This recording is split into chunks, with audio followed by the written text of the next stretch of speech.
फ्लिपकार्ट में language change नहीं हो रहा है। अब फ्लिपकार्ट ऐप में लैंग्वेज चेंज कर रहे हो, लैंग्वेज बदल रहे हो, बट आपकी लैंग्वेज चेंज नहीं हो रही है। तो अब इस प्रॉब्लम को कैसे सॉल्व करेंगे इस वीडियो में मैं आपको बताऊंगा।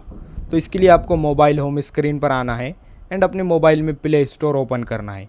फिर सर्च ऑप्शन पर क्लिक करना है एंड यहाँ पर फ्लिपकार्ट सर्च करना है। देन फ्लिपकार्ट सर्च करने के बाद फ्लिपकार्ट ऐप शो होगा, इस पर क्लिक करना है। देन यहाँ पर नीचे ब्लू में अपडेट ऑप्शन शो होगा, तो आपको अपडेट ऑप्शन पर क्लिक करना है। देन जैसे आप अपडेट करेंगे फ्लिपकार्ट अपडेट होना स्टार्ट होगा।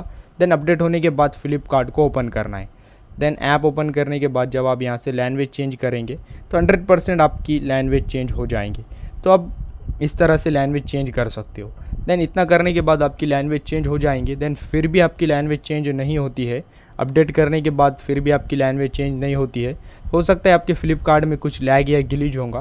तो इस केस में आपको अपने मोबाइल से फ्लिपकार्ट ऐप को डिलीट करना है, यानी इंस्टॉल करना है। डिलीट करने के बाद फिर से प्ले स्टोर से डाउनलोड करना है। देन डाउनलोड करते टाइम वो आपसे लैंग्वेज चूज़ करने के लिए कहेगा, तो वहाँ से आपको लैंग्वेज चूज़ करना है, आप जो लैंग्वेज रखना चाहते हो। या फिर डाउनलोड करने के बाद आप डायरेक्ट सेटिंग में जाकर लैंग्वेज सेलेक्ट कर सकते हो। देन जो आप लैंग्वेज सेलेक्ट करोगे 100% वो लैंग्वेज आपकी सेलेक्ट हो जाएंगी, लैंग्वेज चेंज हो जाएंगी।